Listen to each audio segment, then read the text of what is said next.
on the cloud. So we've got that and I can share it with you after, Mark.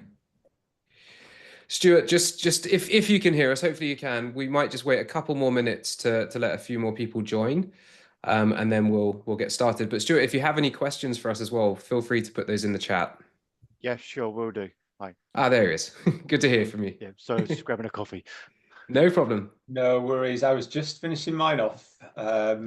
Okay, what I'm also going to do is pull up the pre-submitted questions that we had ahead of time, and that way we can answer those. Oops. Mark, your video is flickering just a little bit. I don't know if it's because of the blurred background or the connection. It's jumping a little bit for me. Okay, maybe I'll go back to my original camera. I think that's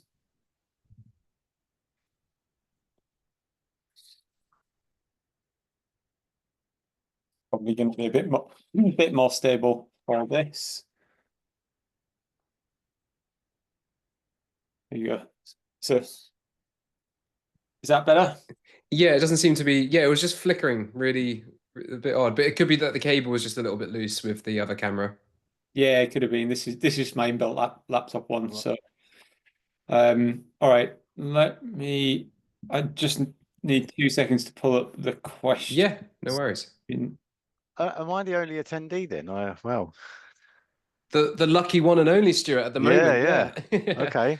I know a few people sign up so they can get the recording, Yeah. because they might That'll have be like me conflicts. sometimes. Yeah, I do the same. And then maybe watch it back on 1.5 speed as well, just to Yeah, be exactly ultra that. efficient. Yeah. So if we talk really fast.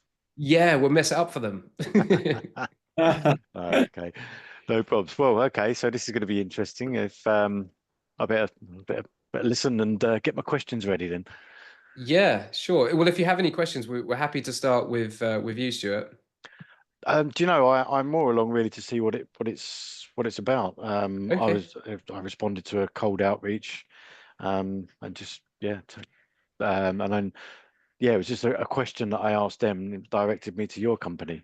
So yeah, just Oh, interesting. yeah. So I've never really heard much about what I'd heard your name once, but I don't know anything about you. So yeah. Right. And No. there's two marks here. So was that Mm. revved up or yellow O? Revved up. Revved up. Okay. Thank you. All That's the right. other mark. That's Right. me. Yeah.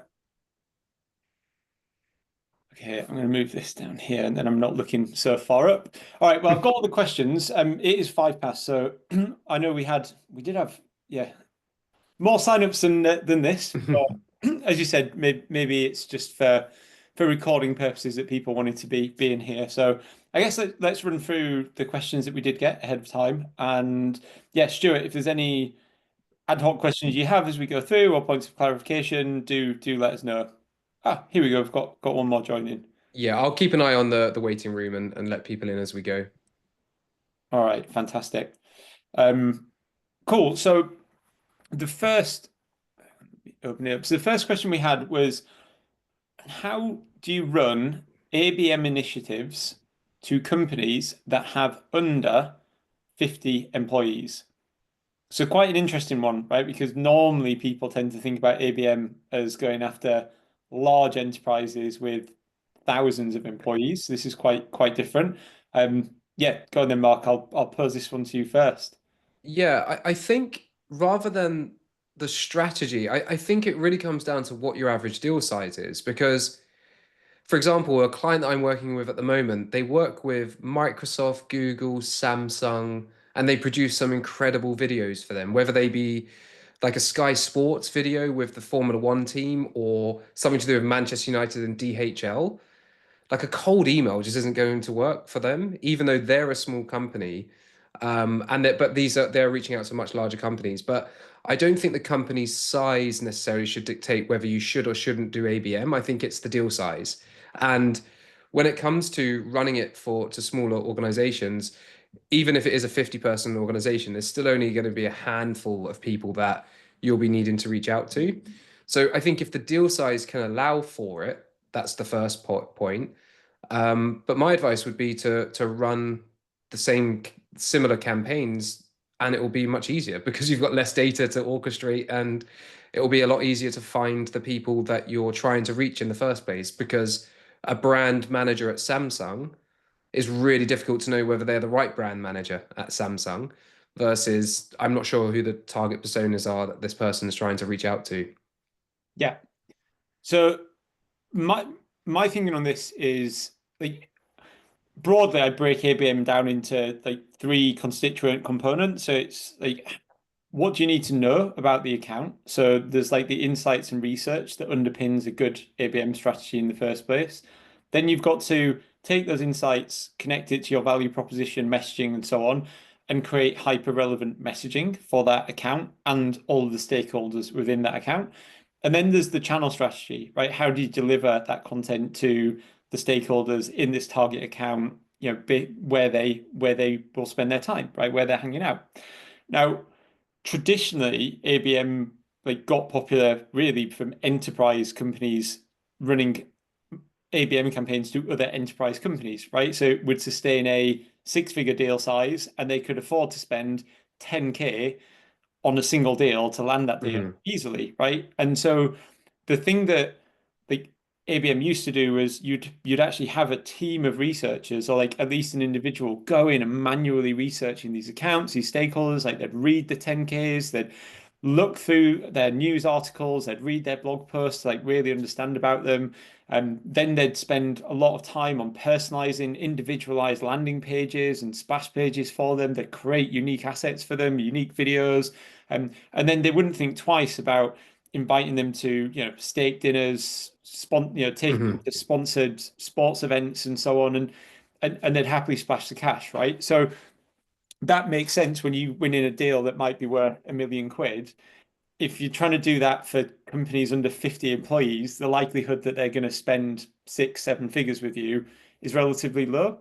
So it comes back to what do you mean by ABM? If you mean all the things I've just said, that's going to be really hard, right? Coordinating, dinners and everything for those types of businesses. But actually, with the advent of AI and tooling, you can now automate a lot of that research and insight into the account and stakeholders. You can create compelling, relevant content that's unique to each account and each stakeholder. You can do it at scale. And then you can just pick channels that aren't super expensive to distribute that across. Email, LinkedIn, retargeting, direct mail is more expensive, but not super expensive. Hmm.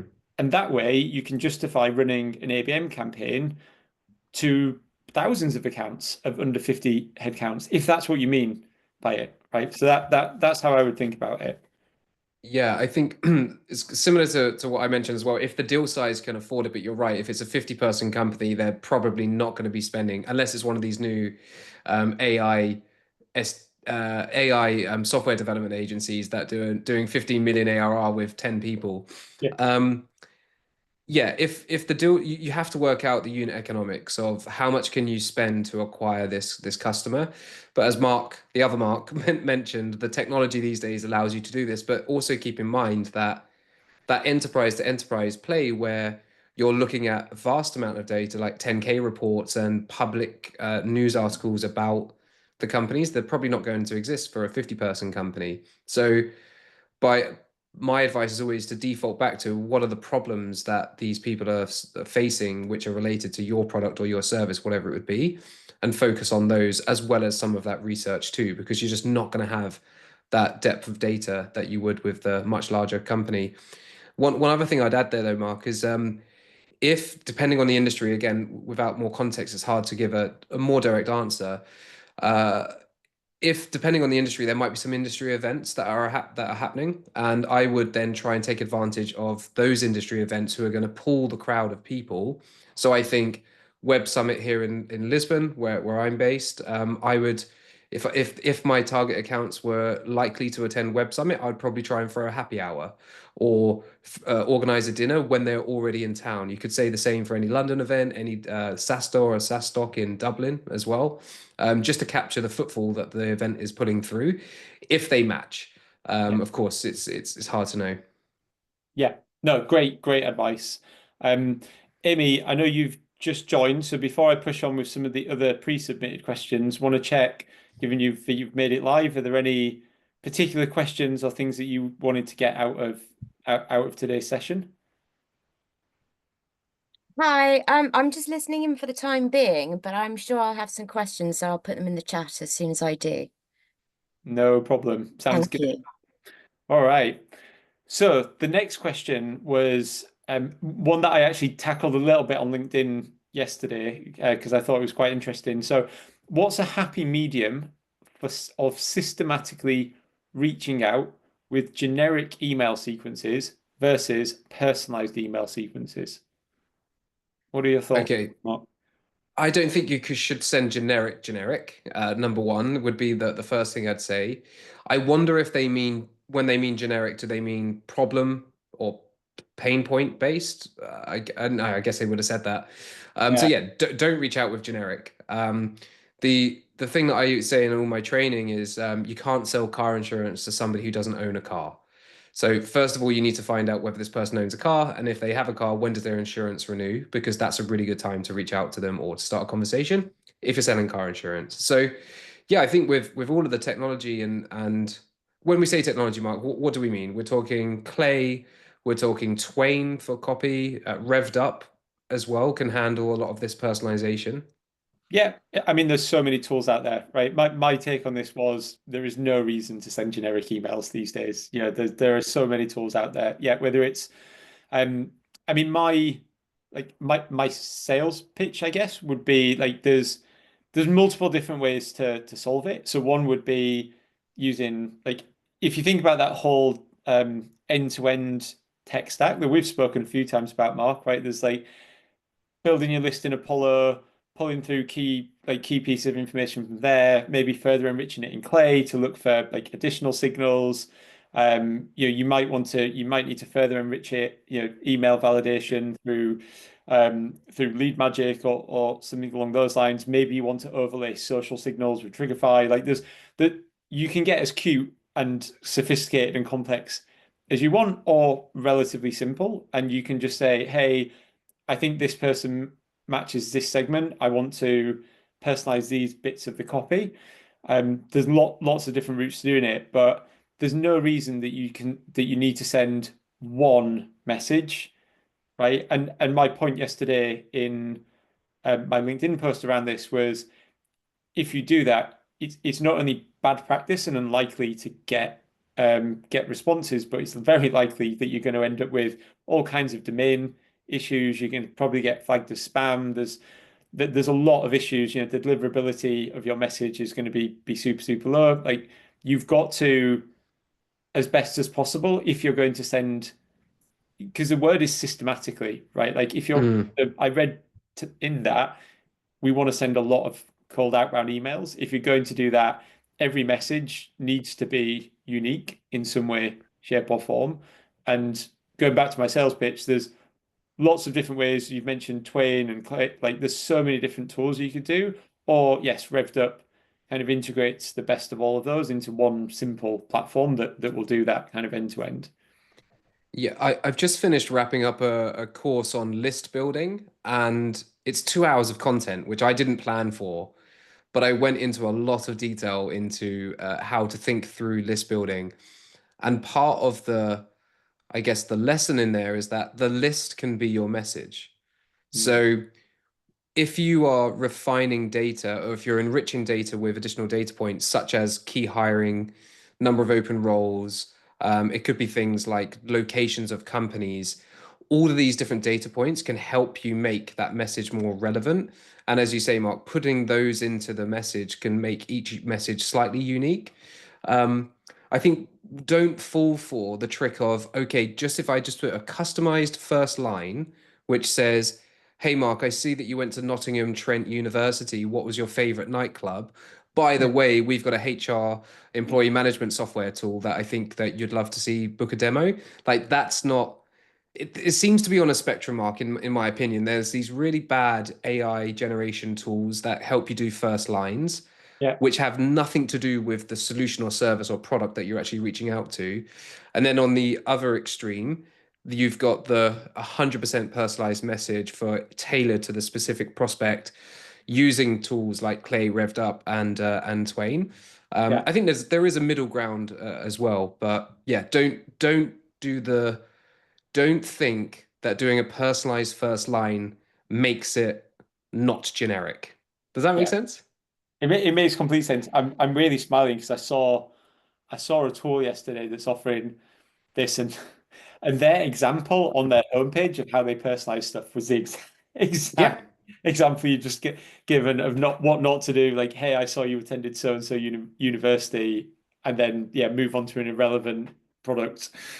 Yeah, and it can backfire. One of my friends, he shared on LinkedIn the other year that I'm gonna get it wrong, but I think he's a big Arsenal fan, and the message talked about Tottenham doing well this year. And he was like, that's the worst thing you could send to an Arsenal fan, which is their kind of arch rivals and local derby.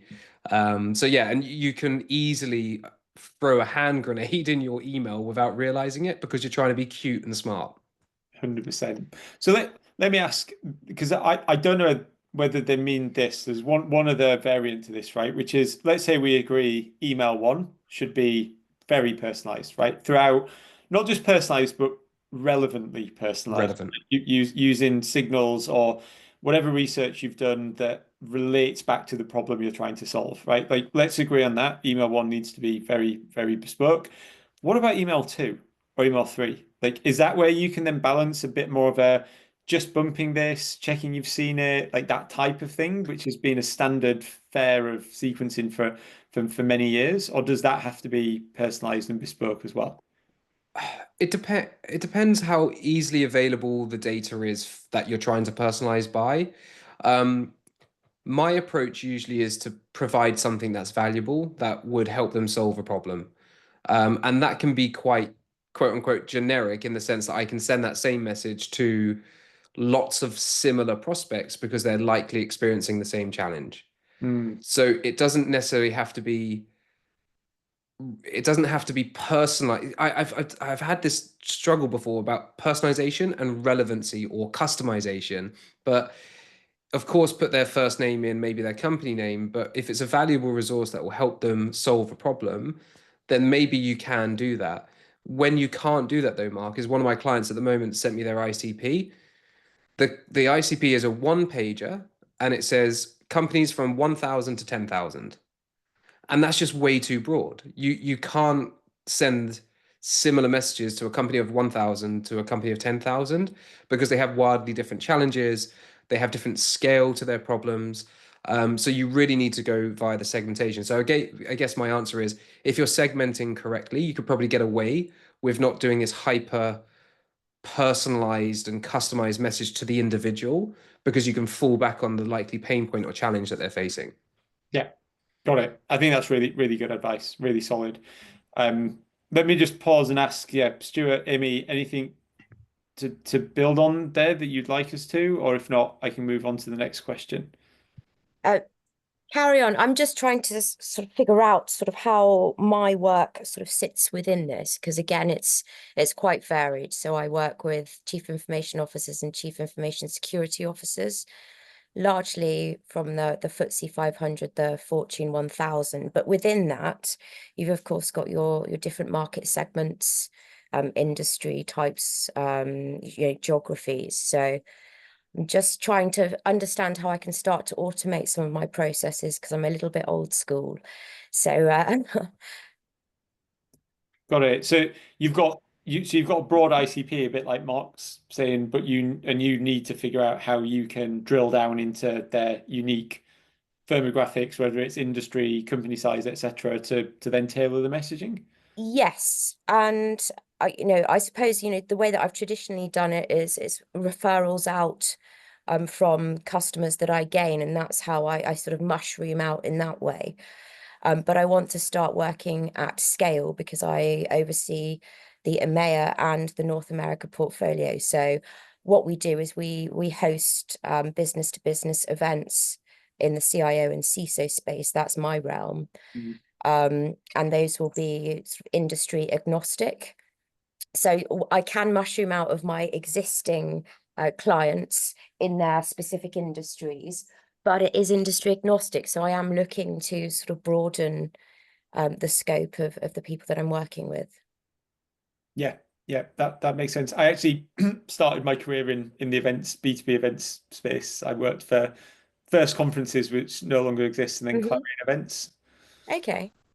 So So I knew Clarion, yeah. So yeah, I have sort of quite a task on my hands because there are lots of prospects, and sometimes I think my difficulty is just keeping myself focused on specific lists, and having such a wide tool set at my disposal sort of makes it a little bit difficult.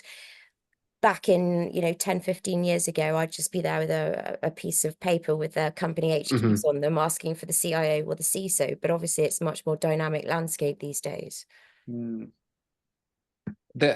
I'm going to drop in the chat. There was an excellent email I received, and it was about your ICP, and I don't think enough people are taught. I've put it in the chat. Maybe we can send it in the new, and maybe feature it in the newsletter too, because I think you'll enjoy it.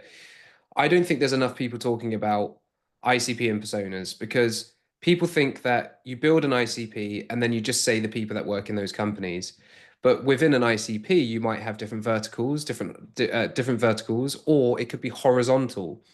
This article was talking about horizontal versus vertical ICPs, and I'm going to butcher that. They do a much better job of explaining it. I actually saved it to reread it again because it was quite dense, even though it was very good in terms of detail.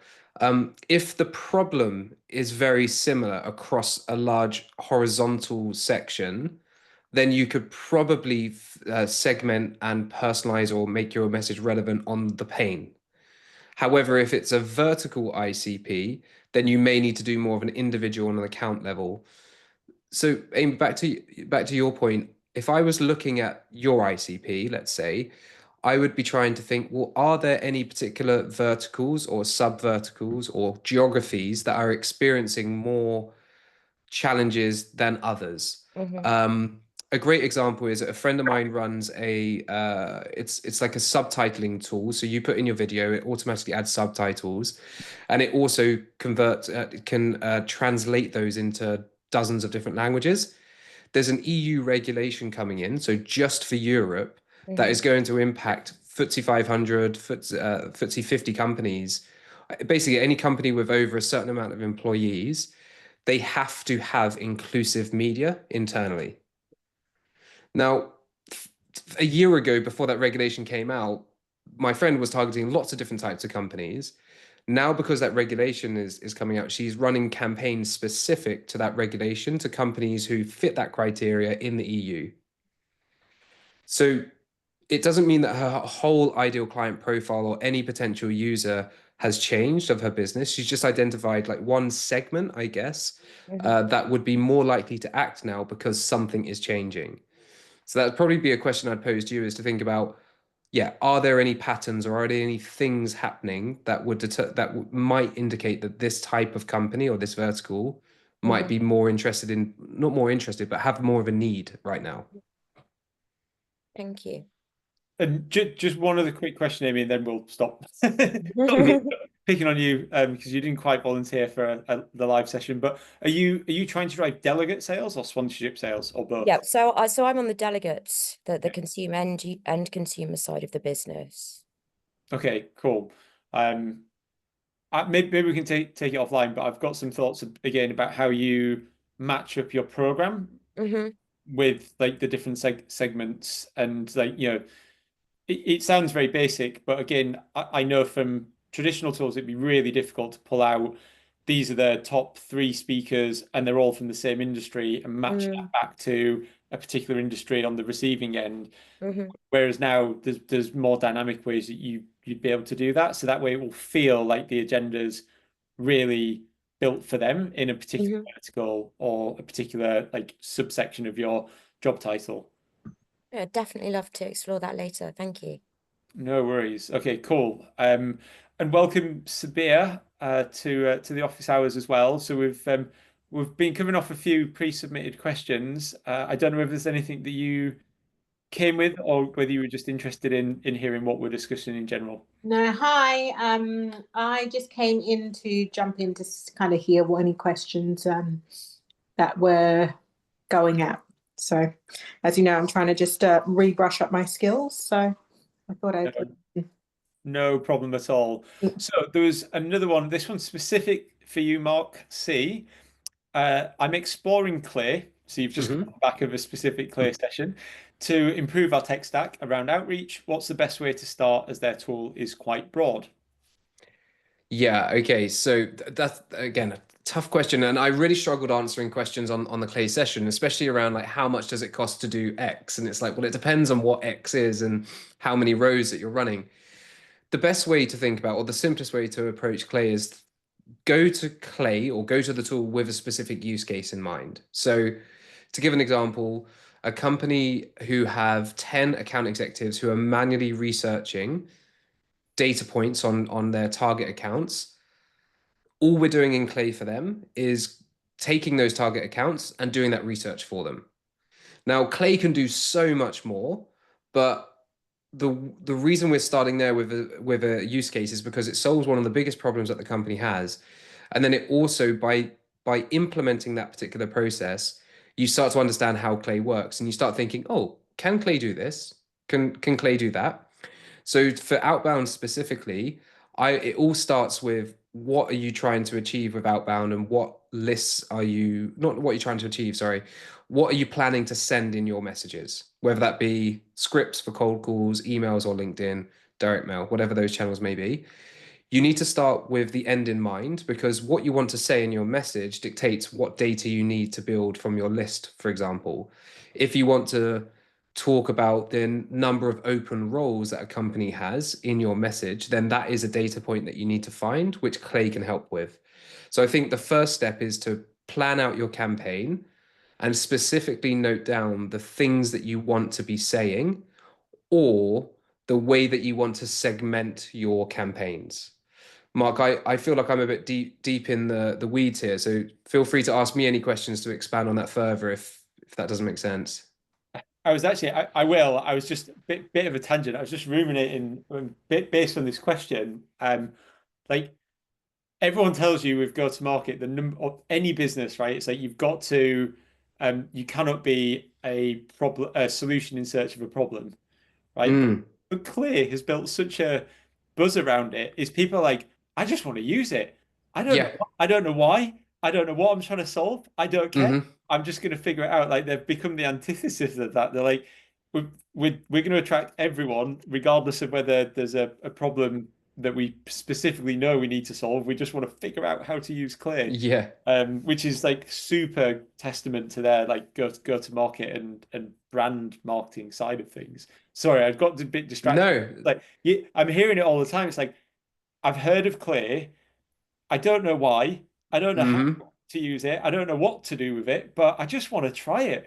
But I don't know where to Yeah. start. So it's just quite interesting. But I so oh god. no, it's just going to coin the term FOMO-led growth. That's what it is. We always need a something hyphen-led growth. We always need more of those. So FOMO-led growth. Former-led growth. That's good. But no, on your points, I think so. The thing that I probably um got wrong with Clear initially, and I think you've really helped me think through is it's not as good. Like I thought it was a fancy list builder, Mm. to be completely honest. I was like, great, because they initially came onto the market as a waterfall enrichment product, right? It's like, hey, we're gonna put companies or contacts in, and because we integrate with multiple providers, we will be the ones that get the phone numbers in particular. Mm-hmm.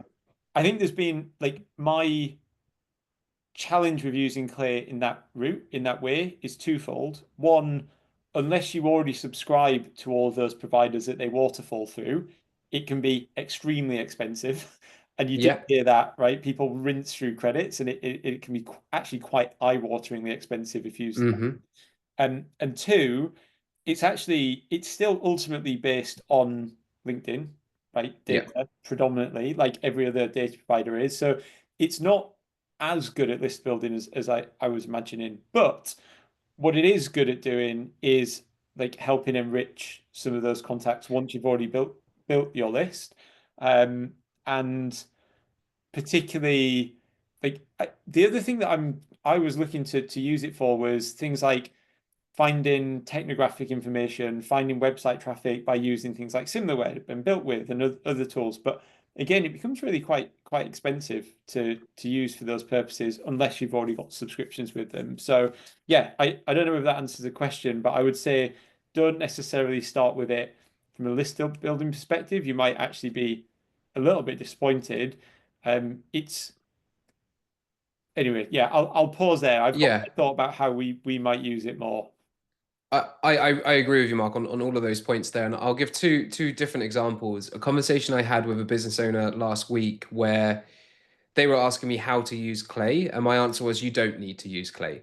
They run a business where they do customer video testimonials for manufacturing, very technical manufacturing companies. So, you know, Mark, up near you in the countryside, those big warehouses, and up where in Nottingham where I used to live as well, just on the industrial parks where something's happening in these buildings.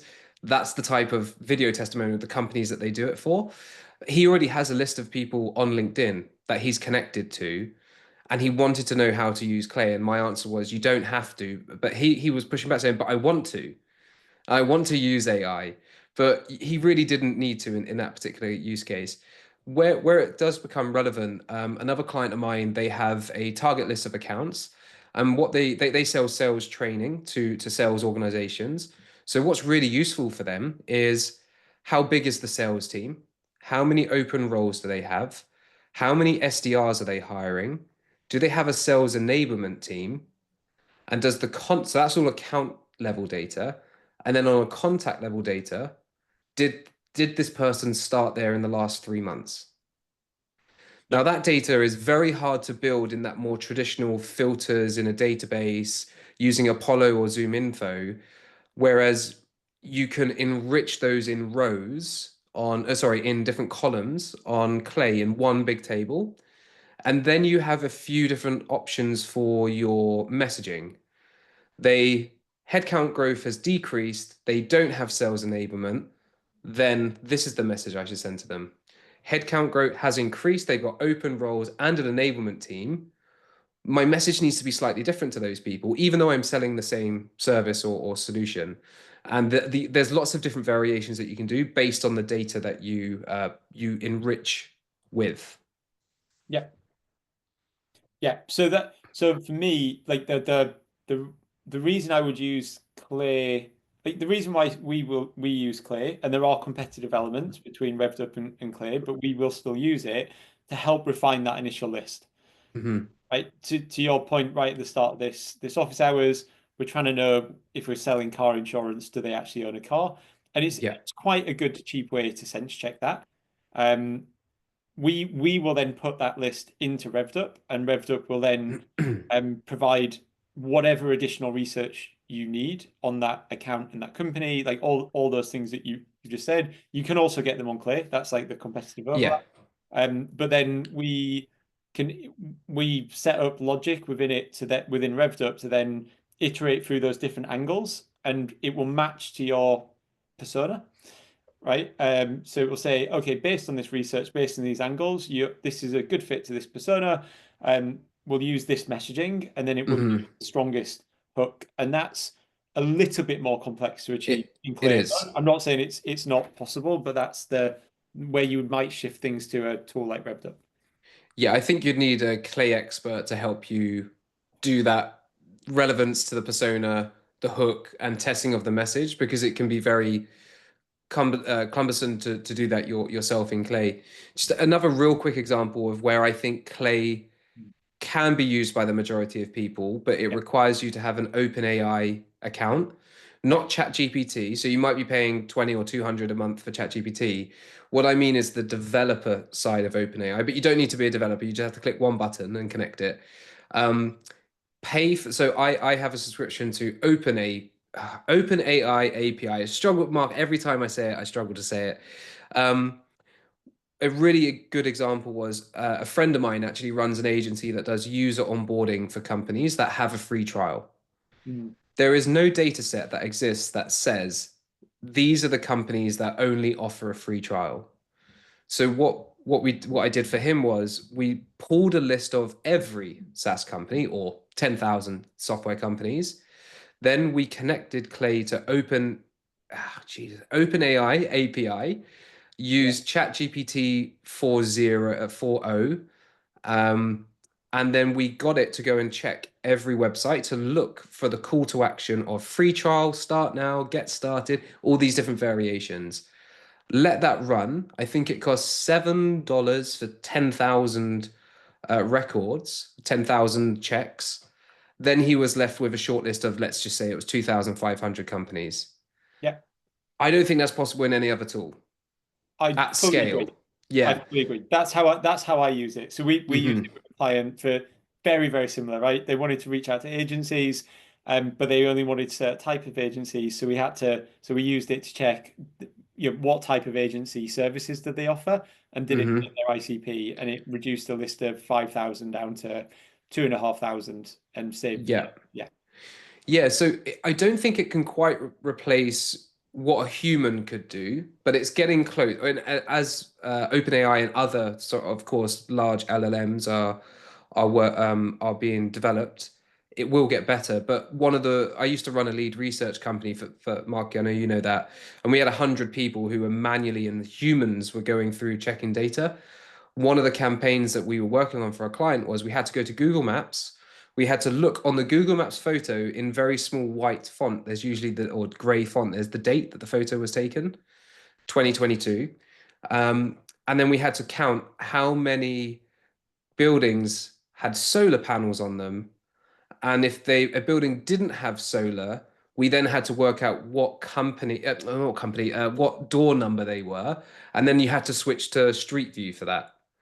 I'm sure an AI out there can do it, but it's probably not going to be available for the majority of people to do. So there are going to be some tasks that just can't be replicated by ChatGPT or Clay. Yeah, just yet. Just yet, exactly. Agreed. No, that's a great use case. I'm glad you brought that one up. Cool. We've got a couple more pre-submitted questions, but again, just for those who are live, Amy, Stuart, Sabir, if you've got any other questions. No, not here. This is kind of next level anything I'm doing, so I'm just absorbing what you're saying. Good stuff. I have All a right. question. Like, Sabir. oh, sorry, I can write it in the chat, but has there been use cases of like using Clay AI to then do the actual like online selling? So if you're like got an ebook or something like that, it's great for like list generation and then you screen it. But is there a use case, I'm wondering, where it gives you like, these are the consumers that may want to buy, and then you can send your automated emails to them? Yes and no. You can use it to get the data, but you need to tell it what data you want in the first place. Does that make sense? The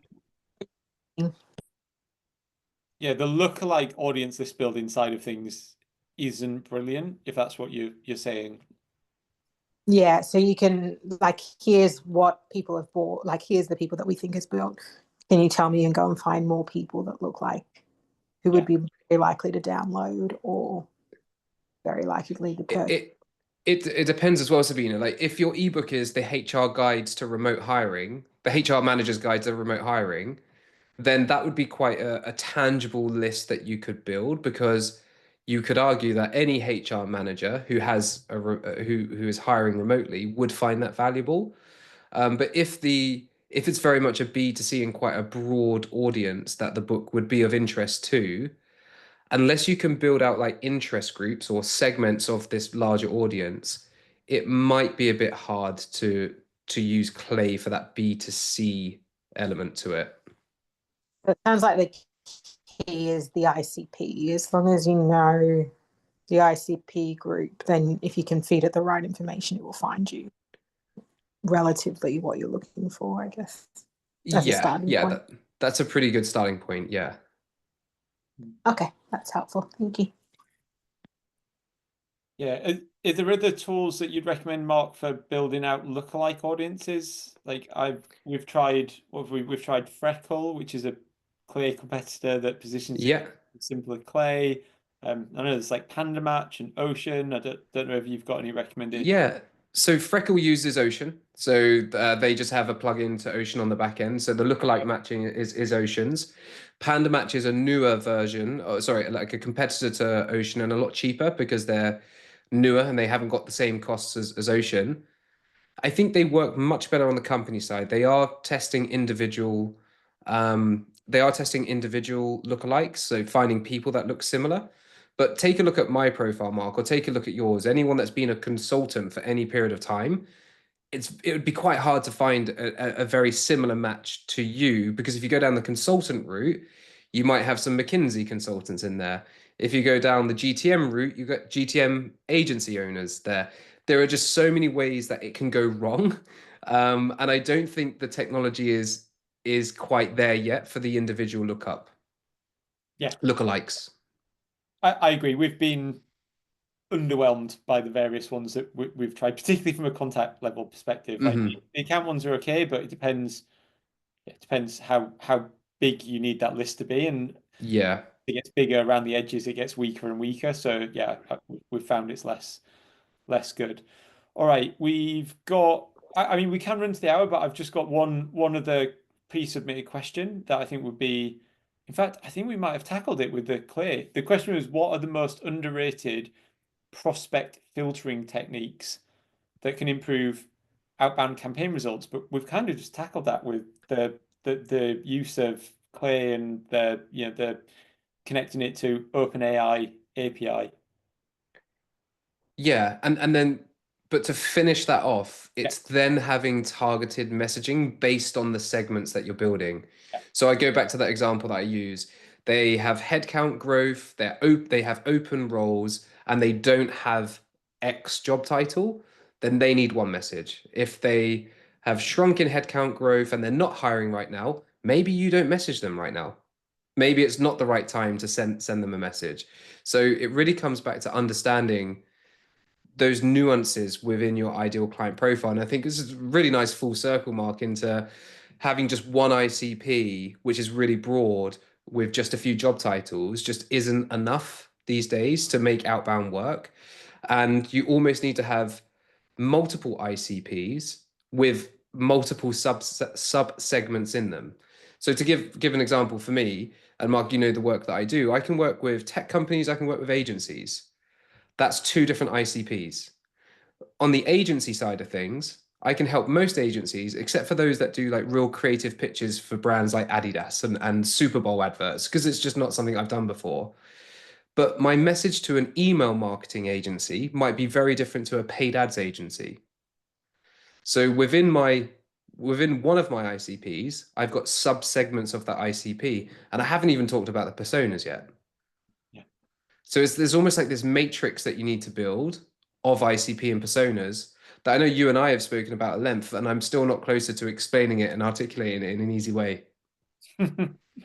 No, I think that all makes sense. Like it just ultimately, as much as we're all trying to find a silver bullet, go-to-market is partly art as well as science, right? And it is still complicated when you get down to the details of execution, right? So as much as you can say, yeah, I've got these three ICPs, within those ICPs, as you said, there's so many nuances and spectrums between good fit, just a fit, and then within that, again, there's without going too technical or confusing for people, like just the word ICP means different things to different people. But I will try and distinguish with our clients between who their ICP is, which is their ideal customer profile, and I really associated that with an account level. And then within that account, you've probably got different personas that you're trying to sell to. So to pick up on your example, Mark, if you're selling to an agency of any particular size, you might have the owner, but then the CFO has a different consideration, and whoever's in charge of sales might have a different consideration. So you've also got to break things out by the ICP, then the stakeholders, and then within those stakeholders, they've all got different contexts, right? Some have been there for 5 years, some have been there for 5 months, some are trying to achieve X, some are trying to achieve Y. So it does become very, very nuanced in terms of how you connect your insights and research to the actual message you want to deliver to them. Absolutely. I've got this, so it might not show. I've got all of these different types of, I think it's showing up backwards. I started writing down last year all the different terminologies that I saw posted on LinkedIn for something led growth or something led outbound. Just to give you a few examples. SDR led outbound, partner led outbound, influencer led outbound. This is my favorite. Human led AI driven outbound, um, ecosystem led growth. All of these are the same thing. And it goes back to what you were saying as well with the ICP. You need to understand who you're selling to. You need to build a list of those people. You need to write a message that resonates with their problems and you need to send it. Yeah. And that could be, these are just, for me, these are just different segmentation types rather than strategies in general.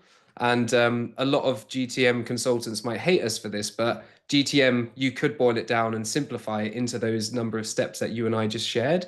Of course, the nuance is the challenge, but it's all the same. I agree. I agree. High level, overarching strategy always remains the same. The messy execution of it can be Of quite course. difficult. But you've ultimately got to.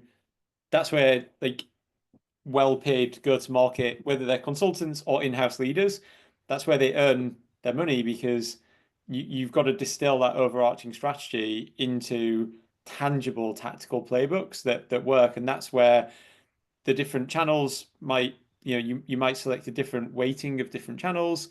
Again, how you map those different messages to different personas and based on different insights, like all of that suddenly becomes more complex. So yeah, I do agree, like overarching strategy, like all those like something led growth or something led outbound are slogans, right? They're just Yeah. slogans that are made up by SaaS businesses to try and build a category, which is a different like stream we could go off on around do you try and build a category? And my answer has changed over the years. Actually, it's one thing I've changed my mind on, and it's now a don't bother.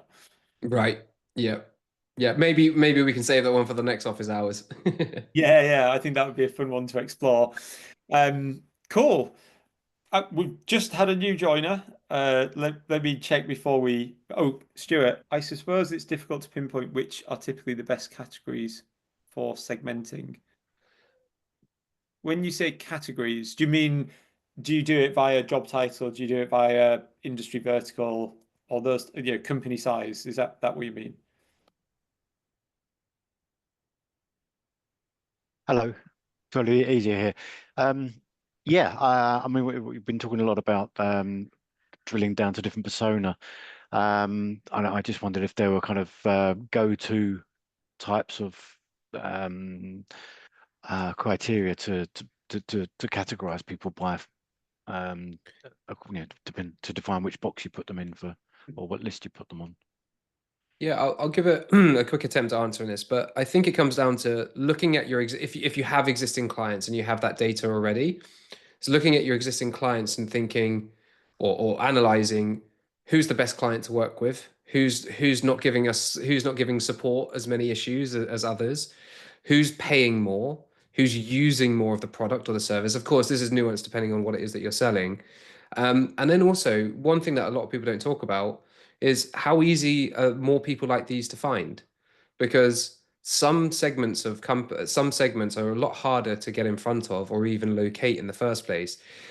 If I told you, Mark, to go and find a person who does copywriting for supplements brands, those guys live in the shadows. They're very, very, very hard to find. You have to be in their inner circle to know who they were.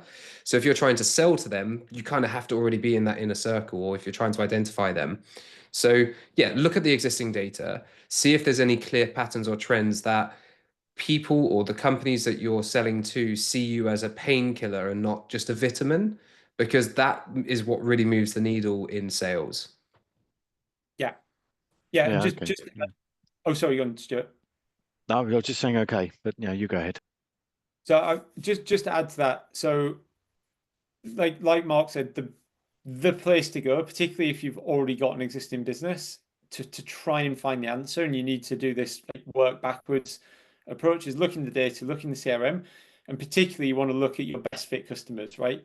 Generally dictated by who's not churning, who's expanding and spending more with you year on year, and that's where you want to then build a data set and say, okay, these are the ones that meaningfully stick with us.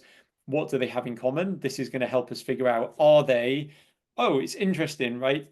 70% of our best fit customers happen to be in manufacturing, and our highest churn happens to be in pharmaceuticals. We thought they were all large, complex businesses with headcounts of 1,000 to 5,000. But actually, when we looked in the data, that's obfuscating the fact there's a significant difference between these verticals. It might be very different, right? You might look at the same data set and you go, oh, there's no real difference between pharmaceutical and manufacturing businesses by vertical, but actually the people that really stick with us have 5,000 headcount and above. And those that are just on the cusp of 1,000, they keep churning, right? We're a much better fit for the larger organization. So you would really be led by that data as an ideal scenario. If you're a younger business and you just don't have the history of data, then you've got to ask yourself the more hypothetical question of, how does our product differ in solving their pain? And so again, you might need a different, like if you think, oh, we approach working with this client differently based on their size or their industry, or maybe the type of person that buys it, then that will give you an indication that your message needs to be different for those different groups. And that's how I would then think about segmenting it. Sure, thank you. Yeah. One other thing, I work with a few agencies, particularly around clay, and one of them asked me what type of companies should they sell their services to. So they're selling sales as a service and lead generation. And a quick answer is there's two ways to answer this. Companies that are in demand and are selling a product or service that solves a big problem. So to give an example right now is content marketing agencies or AI and automation agencies. Content marketing agencies are having a real tough time at the moment selling their services because the CEOs of companies just say, we'll just use ChatGPT, just use Claude to create the content. We don't need an agency anymore. We can use AI. AI and automation agencies who are selling services to help businesses implement AI and automation, having a great time. Everybody's interested. Everybody wants to know them. The other consideration, again, if you don't have much data to work with, is sell to people who sell a more expensive product because they'll always be willing to invest more money into the acquisition of new clients. So that's a very specific example to agencies selling sales services. But I think there's a couple of lessons there that could be applied in other places. Nice. Good advice. All right. I think we are probably at the end. We've got through all of our pre-submitted questions. Thank you so much for those who have joined us live. Hopefully those who do watch it on demand get a bunch of value out of it as well, and can join us live next month when we run through it. We'll have a whole bunch of new pre-submitted questions, no doubt. And would love to see even more faces on the call in the future. Awesome. Cool. Thanks, guys. Thanks for being here. Cheers, Mark. Always a pleasure. Thanks, Mark. Yeah. Yeah. Bye.